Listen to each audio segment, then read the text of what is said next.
So good afternoon, Mr. Professor Parker. Professor Parker. Titles are important in this game. Friendly.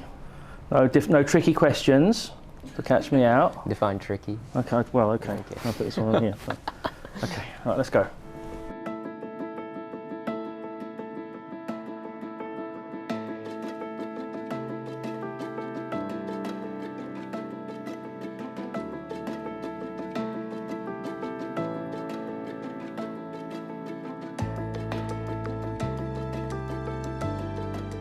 Previously held titles of being scholar, teacher, scientist, manager, astropreneur, columnist. Among these multiple identities, is there actually specifically one that holds the greatest significance to you?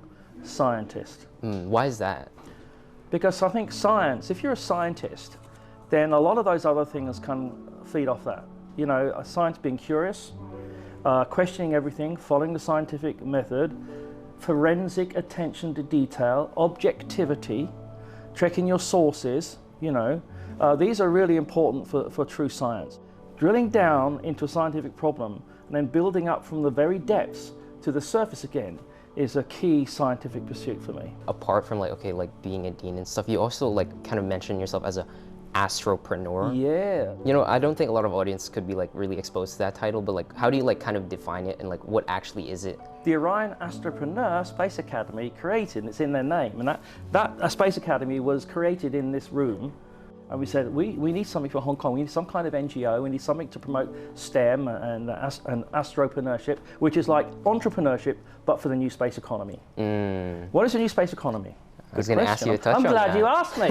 Yes. So the new space economy is the commercial exploitation of all the orbits around the Earth, but including a low Earth orbit in particular, because that's where most of the satellites are currently go. There's geosynchronous before, for TV and all that kind of stuff, and GPS, global positioning system. But now a lot of the remote sensing satellites were in higher orbits are now in much lower orbits and using much smaller and cheaper satellites. There's been a revolution, and so there's about 500 or so aerospace companies in the mainland at the moment, and there's 60 here in Hong Kong.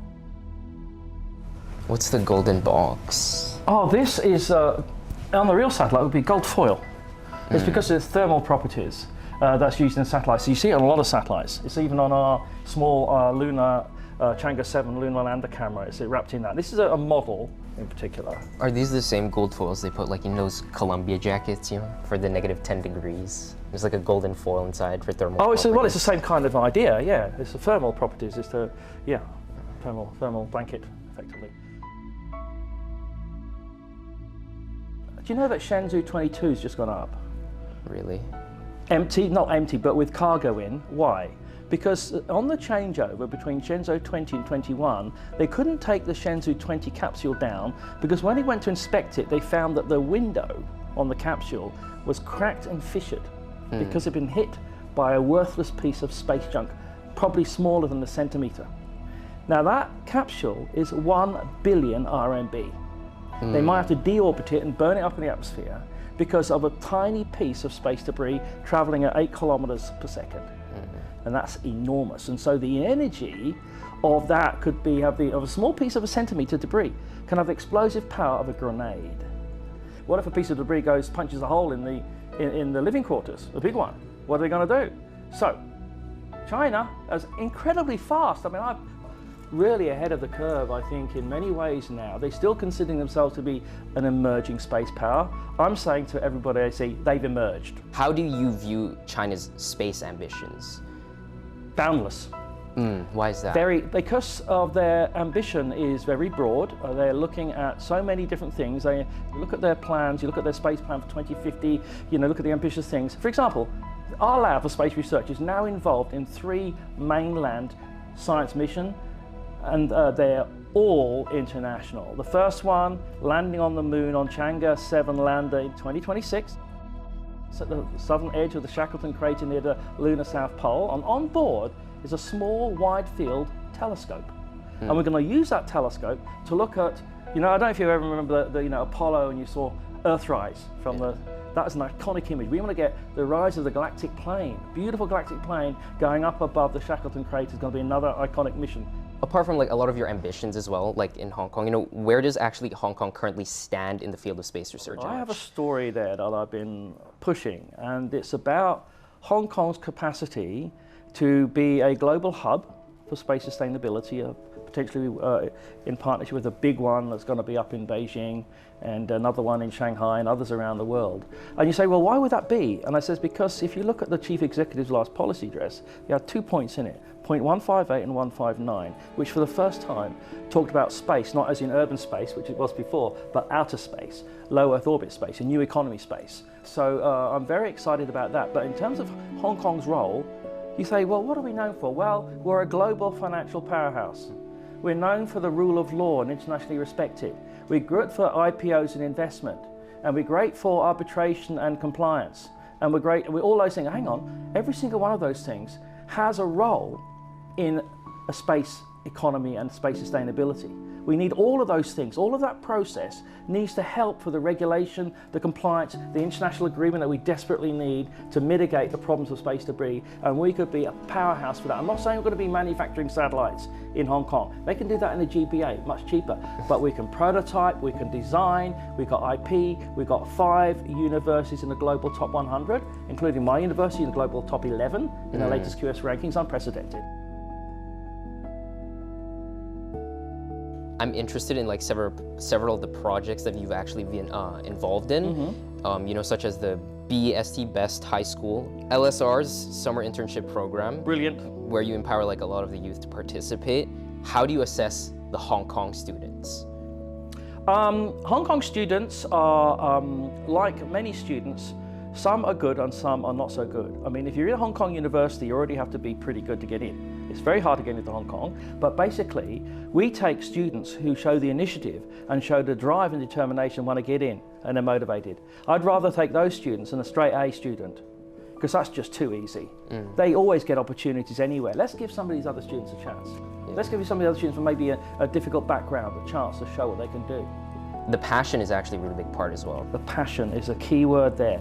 The enthusiasm, the passion, the motivation, the drive, the persistence, and the attention to detail, you know, being assiduous. Did any of your teenage experiences like influence your later career like in the space field? Yes. Well, I actually started earlier than that. It started pre-teenager. When I was 8 years old, I had a German friend when I was living in the UK at that time, and he had a telescope. So I got to use his telescope. Then I found out the University of St Andrews in Scotland has the biggest and largest collection of telescopes in the UK at the time. So I went there to use all their telescopes. So that was my motivation. You know, if teenagers are interested in astronomy, where should they actually begin? For me, it's having the right you know, enthusiasm and motivations to do something. Follow your dreams. Aim high always. Believe in yourself, you know, but be pragmatic and realistic about. Try to be objective. Use the scientific method to assess yourself. Get somebody else to do as well. You know, be grounded in reality of your abilities. We're all different. We're all unique. I happen to go down the astronomical scientific route, and it's given me so much. I might not be rich in my pocket. I feel I'm rich here, and I feel I'm rich in my heart because of what's happened to me. You know, if you could kind of dive down, I'd say let's go to astrophysics. What is one word you could use to kind of describe the entire sector? Wondrous. How so? When I lived in Australia, I lived in a small town called Coonabarabran in the mid-state west New South Wales. It's a small town of 2,000 people. On a night with no moon and no cloud, the night just would take your breath away in terms of what you can see with the naked eye. It's the wonder of the universe as revealed through science, and the things you unravel about the way the universe works is wondrous. What you find and discover is wondrous. What you start to learn about our place in the world and the universe is wondrous. All of these things bring awe to people when they understand.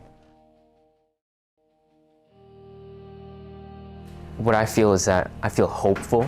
If these interviews or this interview gets out and becomes very viral, I think it has a very good chance to be able to call people for a hopeful future to build in the sector of astronomy. Well, I thought I was being interviewed by a mature journalist, not a young one, because he put the interviewee at ease straight away. The one thing that we have in common is the ambition, and it really just inspires me, and it shows me that when I dedicate myself to a craft, that I can make significant changes. No matter what sector I get into, I'm going to be able to keep that drive and stay passionate regardless of whether or not the work gets hard. Every other living creature is suffering as a result of climate change. I'm calling it climate catastrophe, actually. I mean, it's really, really scary, and the weather is changing day by day all around the world. Things are going crazy. Records are being broken here, there, and everywhere. Anyway, yes. So yes, please save our planet, young people.